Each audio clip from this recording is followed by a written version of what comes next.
Hello, everyone. I am Claudiu Murgan, the host of the Spiritually Inspired podcast, and welcome back to the show.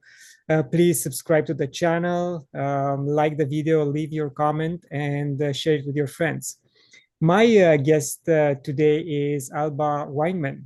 Alba is a certified hypnotherapist, and along with Jill Cole, she co-authored the Discourse, a book of 12 channeled hypnosis sessions to prepare humanity for Ascension. Alba, your experience is much more than what I just described, but we'll go through it along the discussion. So, I want to know. I mean, I know you are of Cuban descent, and you left the country when you were very young. Were there Mhm. any Cuban spiritual practices that later on in life you wanted to go deeper into? Not as far as my Cuban descent. I grew up in a family that was very open to spiritual things, and I guess it was normal to talk about that. We weren't spiritualists or anything like that, but it was just normal to talk about spirits, even though during those days, this is the 1960s when I grew up, we didn't talk too much about it. But everything that I kind of learned when I was little helped me later on because I wasn't afraid of what I was doing. So that That helped. is good, and you have an open family which won't stop you from, you know, seeing or talking to your invisible friend or anything like that, and that the encouragement is there. That's great. Yes. Well, I didn't have any invisible friends when I was little. I did see a ghost when I was little, and I actually told my mother that my sister had put a sheet over her head and was running around the room trying to scare me, and they knew it was not my sister. So they just they didn't really say much about that. Nice. But yeah, I was not very religious when I was little. We were Catholics, and my parents did grow up going to Catholic school when they were young. And when they tried to do the same thing with me, I rejected it. I said no, no, I won't go there. I have a direct connection to God, which Yes. was pretty interesting for an 8-year-old. Yes. Quite interesting. And I know you worked in the banking industry. How was the transition from corporate to the spiritual path? Well, I worked in many different types of businesses, but mainly I was in telecommunications. So no matter what company I worked with, my job was to take care of their phone systems. That's what I did, communications. And I did that for over 35 years. And I didn't tell anybody what I was doing during that whole time because I was doing automatic writing that whole time. I've been doing automatic writing since 1988. And so I was communicating a lot, but I was in the corporate world and you didn't talk about these things because otherwise, well, you wouldn't have a job probably because of that. So finally, in the later stages, I would say finally around 2015, I'd already been doing this for a little while. I finally started telling my coworkers what I did. And some of them would stumble onto my videos, which was very interesting. By day, I was doing telecom. On the weekends, I was doing this. So it was really easy after I came out of the closet at my work that this is what I did during the weekends and vacation time. Yes, I mean, I do the same thing. I didn't tell my coworkers until recently about the interviews, and they're, Yeah. blown away by the content and the guests. And I said, yeah, this is what I like to do, so it doesn't Mm. interfere with my regular work. So that's great. Yeah. Yeah. Yeah. I know you train with Dolores Cannon, which is, on a pedestal for most of us. How was that experience for you? Well, she was the entry level into hypnosis for me. The reason I found Dolores is because I really wanted to do coaching. I was really interested in life coaching, and I was doing a lot of that in my spare time at night, but I never got into their soul. I kept saying, I'm just helping people on a surface level, and I want to get to their soul. So I discovered Dolores just like everybody else does. You just kind of trip over a YouTube video, and there she is. And the way she was talking, she was answering exactly what I was wanting, to get into people's soul. So I immediately got all the books that were required to get into the class, and I signed up right away. I created my website before I was even done with the class. I ordered business cards. I did everything, and I took the class in 2014. And then 6 months later, I did the second level, and I got to meet her in person. And she was really interesting. She's like your grandmother, she's like a grandmother, very, very old fashioned, right to the point. And it was wild. I got to practice with her. She sat around with us and practiced our scripts and things like that. And it was really nice to have that experience. Took a picture with her. Everybody likes to take a picture with their teachers. And it was really great that I was able to connect with her. And afterwards, after she died, which was shortly after, I was able to communicate with her via automatic writing, which was very interesting because I thought I was doing a great job, and she was still teaching me. She was like, no, you've got to improve on this and you've got to improve on that. So she was very strict about what her boundaries and the way she taught things. And it was wonderful experience to at least meet her. And I'm a lot like her in that I'm a rebel, just like she was. She was pushing the limits, and that's what I continue to do. And if you're allowed to share with us, is she still on the other side, or she reincarnated? Or I have no idea. No. I have no idea. That's not the kind of things that I pursue, because I don't really, let's just say, we are all in so many places at one time.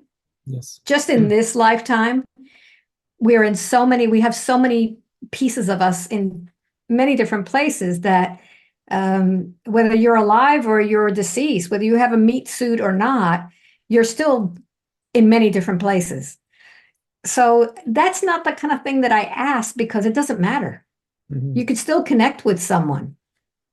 Yes, indeed. You're right. Yeah. Yeah. But Alba, a lot of people have issues, and they know that the hypnosis session might heal them or bring them mm-hmm. closer to healing. Yes. But they are very reticent to let go and surrender to the process. Mm-hmm. How hard was for you to surrender and be able to do what you are doing today? Well, I was always I was a businesswoman. I mean, for many, many years, that's all I did. I was a businesswoman, and I was very analytical, very controlling. I was head of a department. I was VP in the banking, and I was in control.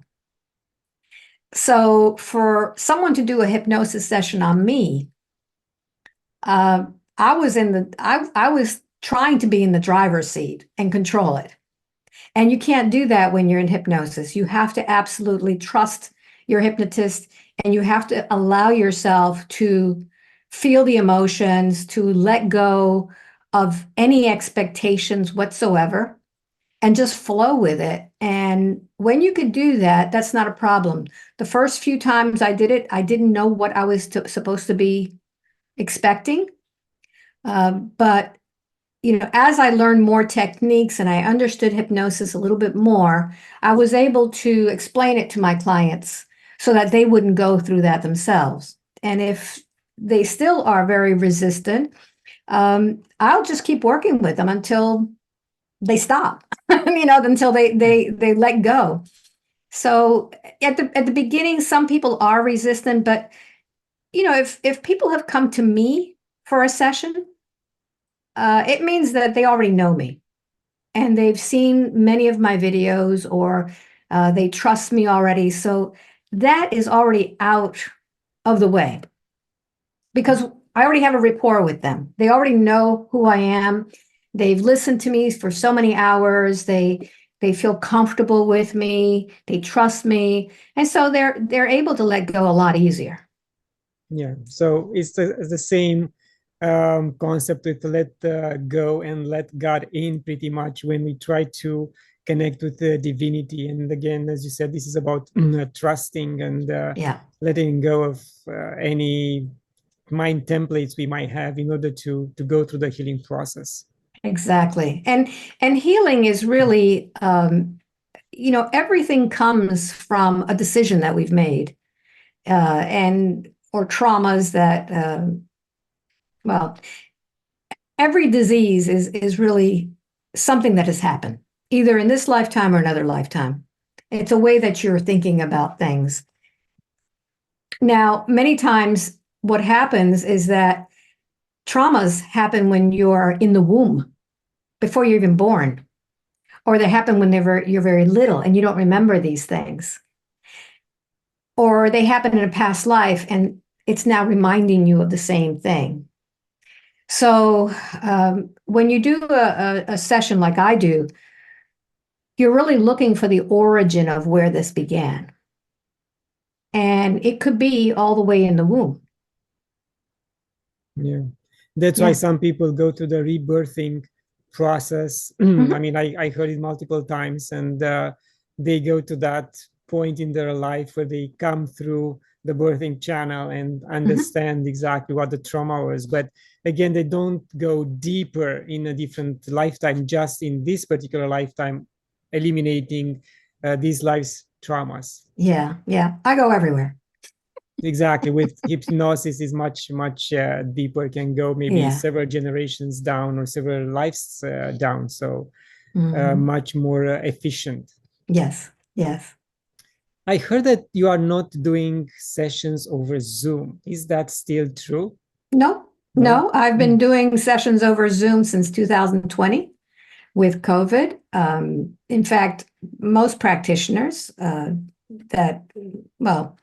QHHT does not do it, but any other hypnosis, you've had to do it over Zoom. Everybody's working from home now. It's the same thing. So before 2020, I did not do Zoom sessions because I really do enjoy meeting people. I enjoy traveling. I was going all over the world and doing sessions everywhere. And it was so fulfilling for me to actually meet someone in their own country or be with them. But, when COVID came and everybody was sent home, I did the same thing. I started doing it over Zoom. And there's absolutely no difference in it, except they're in their own home and they're in their own comfortable bed. But the only difference is that, we can't touch, we can't be in front of each other, but it's the same. Yes, indeed.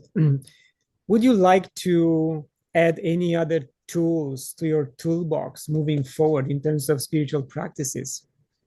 Well, for the last couple of years, I've been using tuning forks, and I use those in my sessions. And behind me is a singing bowl, and I've been using a lot of vibration in my sessions, which has nothing to do with hypnosis, but I feel that that energy is very important.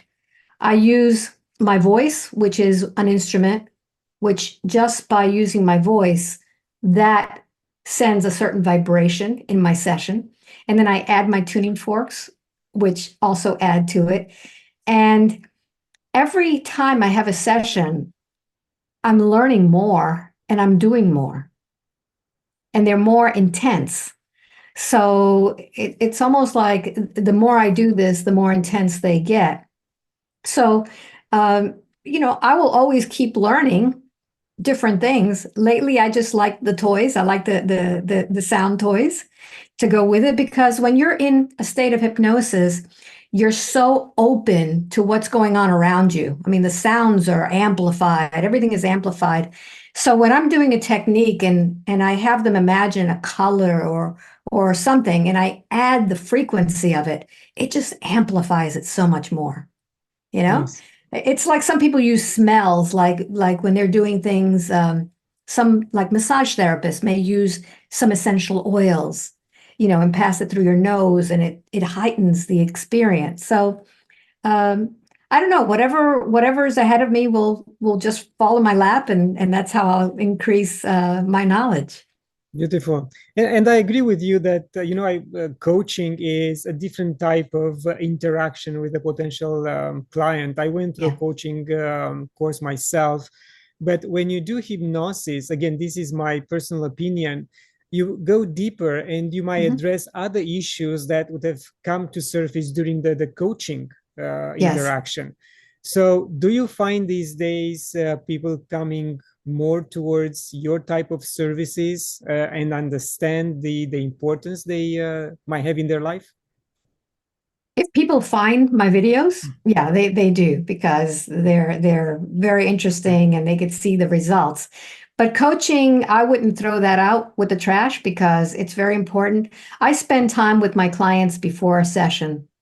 And during that session, I find out about their life. And whether I want to or not, I end up doing coaching. Mhm. And many times, there's a lot of things that will be resolved even before we start the hypnosis. And there have been many times I tried to not do that, but I just happens. It just happens. As soon as I start talking, I get the pictures, I get information, and it's like I can't stop. It's channeling. I cannot stop what I'm saying. And sometimes I'll be seeing examples in my mind, and I'll say, well, like this, for example, and the person will say, I went through that. I experienced that. So I'm kind of doing a reading, coaching before I even get into the hypnosis. That's something I do. I've tried to stop it, but I just can't. It just happens. Interesting. And do you channel any particular entity? No, it's my own higher. I don't like saying higher self because that's been too overused. It's a higher version of me. And this is who I do automatic writing with. Since 1988, I have been doing automatic writing, receiving information. And when I do my sessions, it is that version of me, that higher version of me, that is coming through. There's nobody else interfering. In fact, I've been told by an entity in a reading that my higher self will not allow any others to interfere with me, that everything has to come through that channel.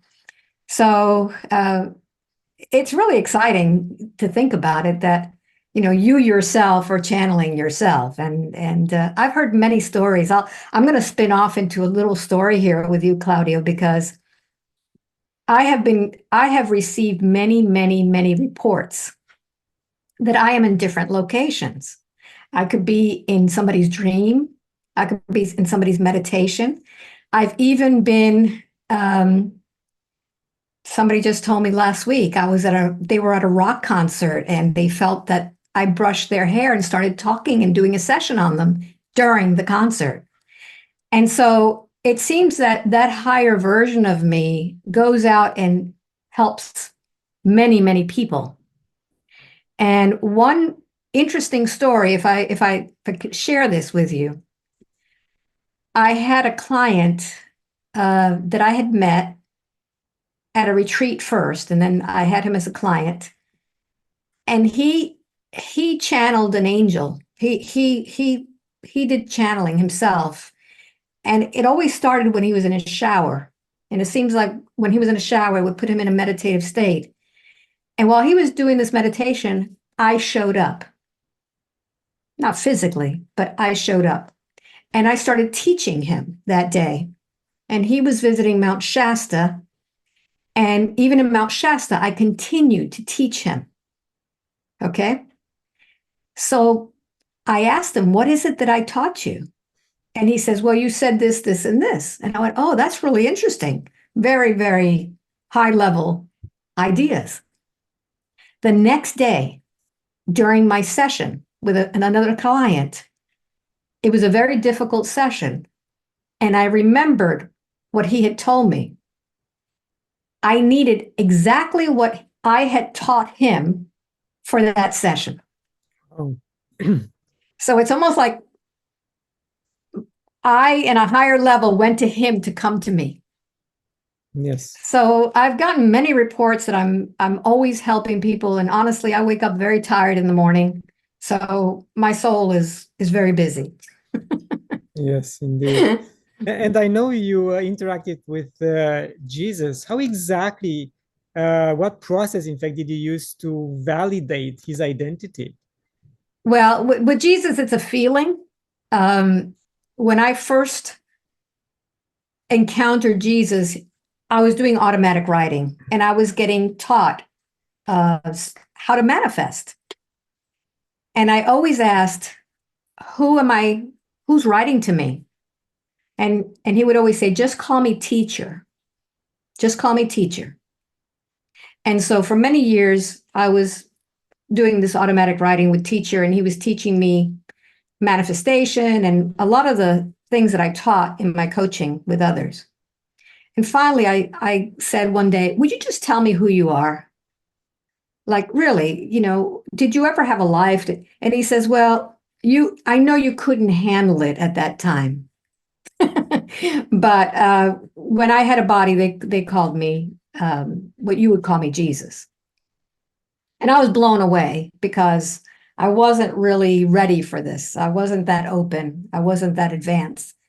And he said, you see, that's why I didn't tell you beforehand, because you always rejected religion and you would have thought, that you weren't worthy of this.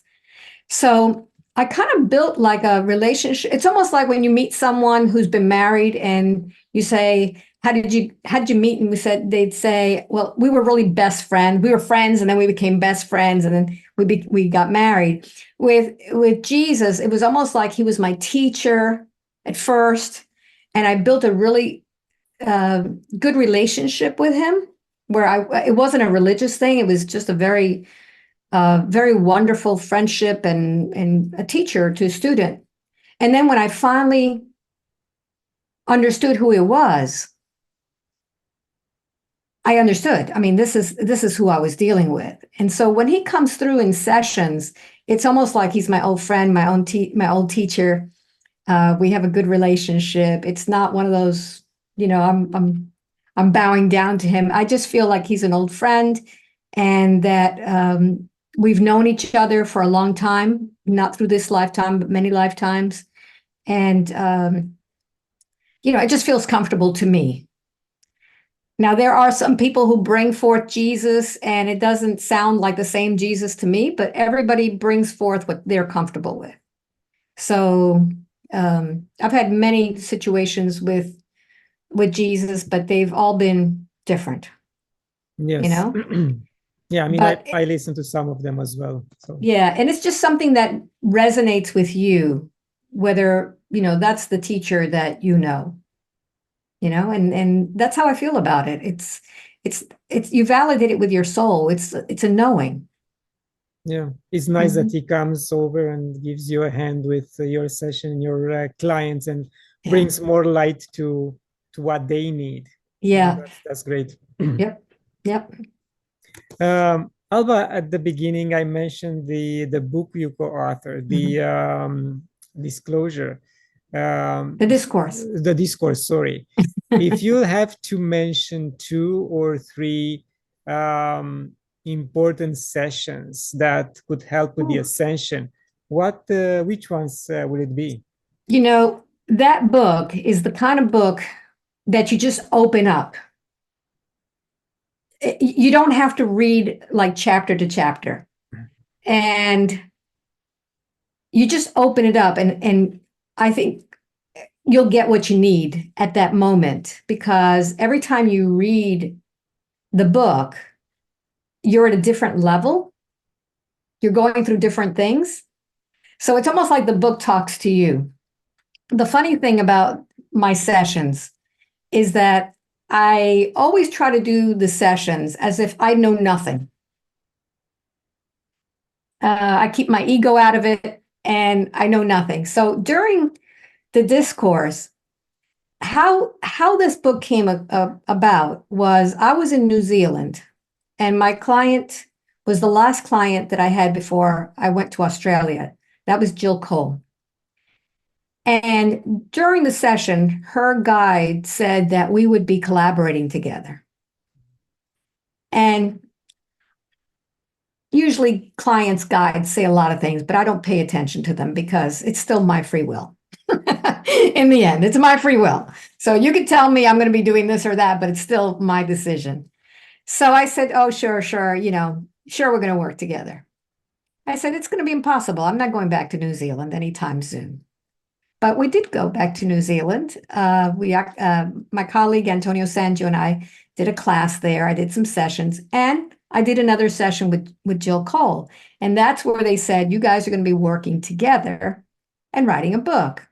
Again, I don't see how this is going to happen. But then COVID came, and we were all locked down, and now I was doing these things over Zoom. So that's when they finally said, okay, it's time. And what Jill is very psychic. She's very connected. She's amazing. She would receive right before the session questions, or no, not questions, topics, like doubt, something like that, doubt. So it was up to me to interview her guides and weave these words into the session because that's what I would do. And I would always address it as if I knew nothing. Okay. And even though it was a topic I was familiar with, I knew nothing about it. So I would ask the questions like someone who would not know anything. So throughout each session, I would ask the same question over again, like as if I'd never heard the answer before. And Jill's guides would like, we already told you this. And I would say, just humor me, tell me again. Because I knew that whoever was listening or reading this book may not have read or seen the other session. So a lot of times the same topic is repeated, and it's really, the book is for the person who is totally confused about all of this, and they just want the answers. What is going on, and what can I do to improve myself? So they're very simple things like, get yourself in, get your house in order. Tell people that you love them. Very simple. Get rid of things you're not using because it's gonna be weighing on you. Very simple things, and a lot of relationship things, because we as a society have been splitting apart. We have parents, we have children that don't talk to us. And that was emphasized, that you have to at least tell people how you feel. If you have a friend, tell them what you feel about them. Not when they die. That's too late. So have a time when you actually say to them, I really appreciate you. You make me feel this way or that way. And so there's no particular chapter. Mm-hmm. I think all you have to do is open the book, and there's something there. So it's a purging process in every aspect of your life. It is. Yeah. It is. It's really to get back to what we came here for, to be human, not to acquire things, it's just to be human and connect with yourself, connect with your heart. Yes. There's a lot in that book, and there are people who read it over and over again, and they get different different things each time. Interesting. Yeah. Alba, you mentioned children and family, and in the last, let's say, 10, 15 years, new generations of children came to Earth, and we were told that some of them are special, or most of them are special children. They came to show us the process, again, the ascension process, or any other type of process we have to go through. But, the society, like, they know what these kids are capable of, are trying to dumb them down, inhabit their capabilities. How do you see this aspect of what's going on? Well, I call them plug and play children. You know how you buy an appliance and just plug it in and it's already ready? Yeah. These kids are plug and play. They just know things that we had to learn. And they have a different way of seeing things. They're very, they have more boundaries than we do. They know what they want and what they don't want. And I believe, this is my belief, is that they've come here to change society the way that we've done it before. There's too much violence. There's too much disrespect. And these children are standing up to it and saying, no, you need to treat me right. So this new generation is really very advanced. I've seen little kids who are 10 years old. They might as well be shamans because they just know about the spiritual world. They know what to do. It's just amazing how these kids are. So they're sponges. They will take in and they understand things, spiritual concepts, very easily. Yeah, I watch some of them even talking light language, and some people might ask, "What's that?" Yes. And it's not the gibberish of a child, because they can repeat certain things over and over with small nuances. So they really are into the whole thing. Yeah, they are plugged in, as you said. Yeah. Plug and play, and they appreciate crystals. They know how to make crystal grids. It's just amazing how these children are. They talk to the elementals, and not just invisible people. They know the difference. So yes. It's interesting. We forgot how to talk to the elementals, as you said, and they still the big shots. They try to put us into small boxes, detached from the elementals. And even in the desert right now, they are building, I think, a 9-mile line building. They call it eco-friendly. You can live in there. You don't have to leave or leave out or go anywhere else. Wow. Everything will be controlled. And I think some people will be very excited to live in that environment up to the moment when they're told that, you don't have to leave this building anymore. You have everything you need. Forget about the rest of the world. And that will be a big problem. It's a prison. It's a pretty prison. Yes, exactly. We are part of the earth. We are part of it. We are nature. We're not different than the birds and the mammals, and insects. We are part of Mother Nature, and we've forgotten that everything we need comes from nature. Yes. With everything what's going on in the world, the push and pull of dark and light, do you see or feel a more darker aspect in the work you do these days? Oh, no. I'm working with traumas of the soul. Okay, so I do have to dive deep into things that have happened to people because of the darkness, but there is so much hope. It's almost like we are here to heal these people so that they can finally shine. And they came here. These people who have gone through so much trauma are the brightest lights.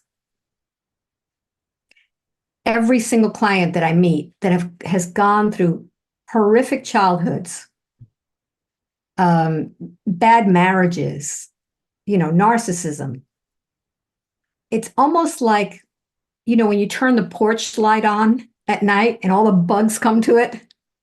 It's like they're the light, and all this darkness comes to them to feed off of that light, and they forget who they are. So when they realize why they chose their parents, why they chose this life, why they chose the hard lessons, it makes them so strong. It makes them so fast. And the same thing happened to me. I know from my own experience that I chose the most, it wasn't violent at all, but it was difficult childhood. It was really, we went through the immigration thing. We were immigrants. I didn't know the language. That's how I started. And then, I didn't go on to college. So it was really hard for me to get a high paying job. So I struggled in ways that other people had it easier. But when I finally got to the top, it's like someone who climbs a mountain and they've been struggling and sweating and they're dirty, and you get to the top and you look and you go, wow, it's so worth it. It's beautiful up here. And that's how I feel. I feel like all the struggle that I've been through has been to make me really see life totally different. It's like, wow, I chose this. And I chose it because I knew I could do it. And and now that I know that I could do it, when I talk to someone who is going through similar struggles that I went through, all I could see is them at the top of the mountain. I don't see them climbing, even though they're still climbing all the way up. I see them at the top of the mountain. And that is something that feeds their soul. Because Yes. I have confidence in them that they're going to make it. They may not, but I do. It's essential to change our mindset from a struggle to a teaching. Yes. And assume responsibility for every teaching we are going through. Because again, even for me, it took me years to understand this concept, and the fact that I choose the family, I choose the friends, and everything came together because of various circumstances from the past, from various lives. And the moment you have that click in your mind and you understand that everything is an experience and a lesson, even with your parents and your children, then I think the existence, which we call life, becomes much more easier. Yeah, it becomes brighter because you realize that you created it. So if you created it for those lessons, you can now create something a lot better. And it doesn't mean it's going to be any easier, because it would be very boring for us if it's too easy, because we like challenges. But just the fact that that anything that comes your way, you're going to be able to succeed, to overcome it. It's going to be okay. Yes, indeed. Yeah. And it's something that, like, a question that, not bothers me, but incites me to ask some of my guests, because you are so connected and you channel and you do so much good in the world. And, gurus such as Jesus, Buddha got enlightened. And after that, they started to serve humanity. Yeah. Do you aspire to go beyond your existing capabilities and aim for enlightenment? Do you think there is anything holding you back? The only thing holding me back is me. I remember not too long ago, I had a reading with someone who's an excellent psychic. And he says to me, you can levitate if you wanted to. He says, I'm not joking. You can truly levitate because of who you are. So the only thing stopping me from levitating is my belief that I can levitate, because that's not part of my belief. But I think that with the work that I'm doing, I really am going to higher and higher levels, even if it's one person at a time. And I feel like I'm so connected already. I'm so in love with life. So in love with life. I'm not one of those who wants to go home. I really love the opportunity of helping people and just seeing what's next. So we need lights and we need enthusiasm from so many people, because that's what brings up the ascension. That's the ascension of the earth, is that hope, that love, that just wanting, more beauty and more and peace and compassion and all of that. It's really it's a beautiful thing. It's a beautiful thing. And one person at a time, I try to connect and bring them that, because that's how I feel. I can't fake it. They'll know if I'm faking it. And peace, in my opinion, will change everything on Earth, from what they call climate change to suffering, pain, human like humility. Everything in the world will change if we put forward love and peace. And we're not doing things with love and peace right now. No. 50, 60 years ago, for example, your parents fed you food that was clean food. Your mother may have made that food with love, with her love, and serve it to you with love, and you ate that food and it fed you, well, because, love is energy. And you were eating clean things. You were doing things simply. We weren't living in a life where we were distracted. We were really, all the cell phones and all this stuff has really disoriented people, and all the fast foods. But peace comes from within. And when you are always looking for a way to get satisfied by something now, you're not in the now. You're not living in the moment of now. So, everything starts with getting back to the basics, to nature. Nature is very peaceful, very peaceful.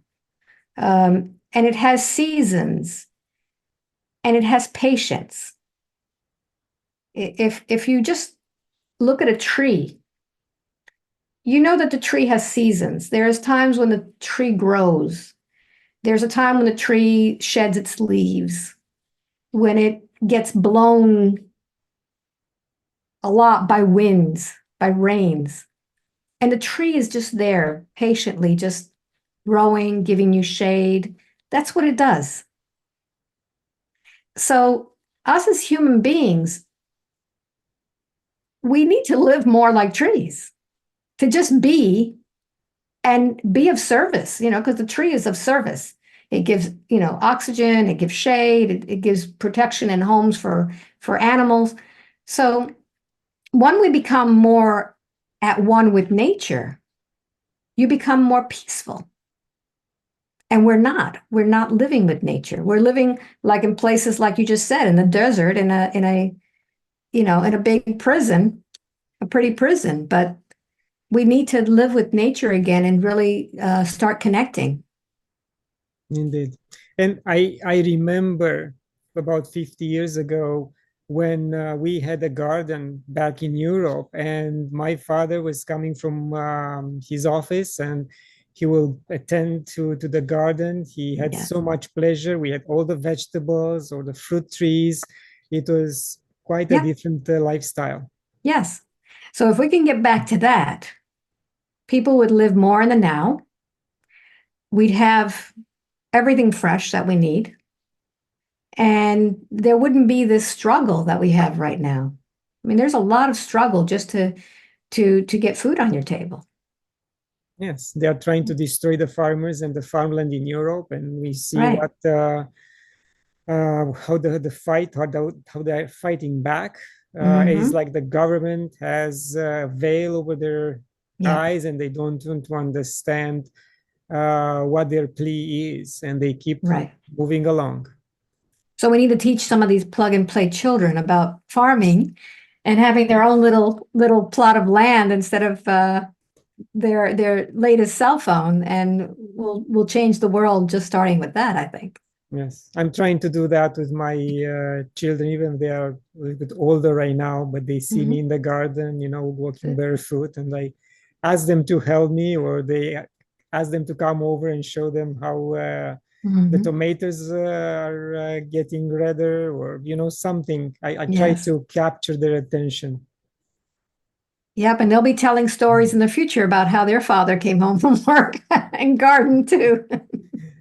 Alba, I saw on your website that you are using Pandora Star in your Mhm. practice. What exactly it is this tool? Pandora Star is a light that has LEDs that flash in different frequencies, and it's used for a deep meditation.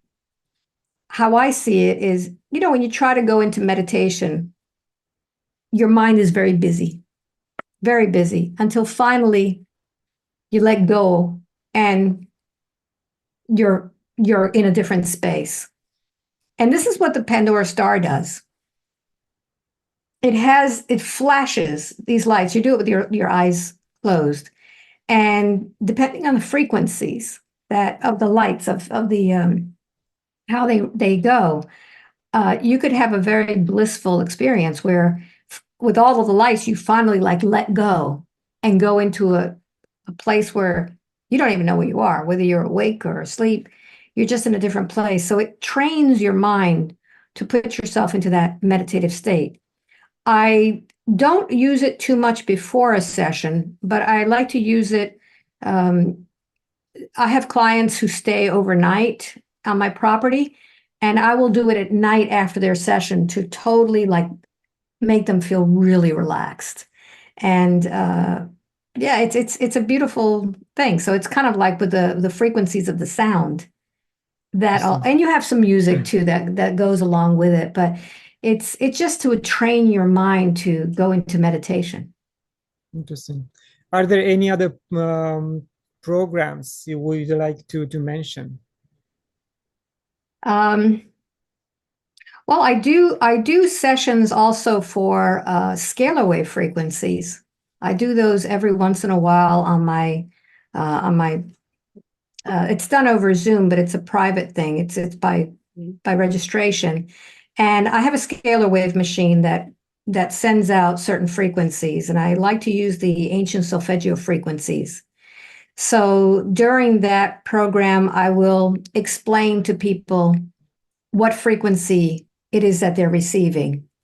So if, for example, we talk about like, I'll just come up with one, 639 hertz, which is the heart chakra. Mhm. So I'll explain to people what the frequency does, what chakra we're talking about, what color to envision, what the chakra does, and just my voice explaining it kind of puts them in a meditative state because I just do a description. And then at the end of my description, I will sound a tuning fork for 639 hertz. What they're already receiving through the airwaves, I will then finish it off so they can hear it. And I do that with with the nine chakras, going up to the just the ninth chakra. So starting with the root, and that's a really beautiful thing that they can experience too. I also do workshops and gatherings. I've been doing them around the world, which I love because I get to meet people in other places. My last one that I had was in Hamburg, Mhm. and beautiful people in Hamburg. So we get together and I spend 8 hours with them doing special activities to connect with their soul. I will do impromptu sessions, like really quick, as I listen to them working with each other. We'll do past life regression, we'll do a future progression, and it's just 8 hours of just connecting and me teaching them and that. So I do that around the world. So hopefully, I'm planning to go to Europe again and get to know some of the folks there. And recently, I just did a few meetups in the U.S. Just in the lobby of a hotel. But I like to go out there and meet the people that are watching me and just enjoy my time off and That's what I do. So those are the things that I do, the scalar wave frequencies. I do have a Rife machine, which I use with people who come here. And that is for particular things that they're working on. Like if they have parasites, I have a program for parasites, things like that. Everybody needs that one because we have so many animals in our lives. And yeah, and the sessions are done on a first come basis. They're not something you could just contact me and tell me you want a session, because I have a very long waiting list. No, I don't have a waiting list. I have a long mailing list.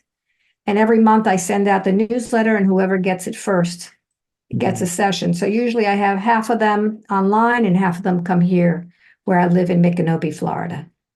Oh, nice. Yeah. Thank you for sharing all this information. Alba, what would you consider an accomplished life? Mine. Getting to the top of the mountain. That's really what I feel like an accomplished life. When you have done, you know, it's like any task that you do. When you have a goal set that you would like to do certain things, it may not be right away. It may take a long time.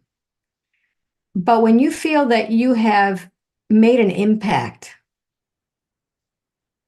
really made an impact, I feel that's an accomplished life. And I never thought I'd be doing this type of work. If you would have told me 20 years ago I'd be doing hypnosis, I would have laughed in your face. My whole thing was to help people. I was customer service. I loved helping people. I loved helping resolve issues and being of service. And now it blows me away to know that all I have to do is have a client in front of me and record it. And if that recording is something I could post, because many of them I can't, that video goes out to the whole world. And it's impacting and helping people. South America, Asia, Mongolia, Australia, Norway. I mean, it's going everywhere. And people are telling me, you've actually healed me just by watching your session. That's an accomplished life. Indeed, indeed. And I didn't have to go to those thousands and thousands of people. They're just receiving whatever it is that I'm transmitting, whatever love, because that's really what I'm transmitting.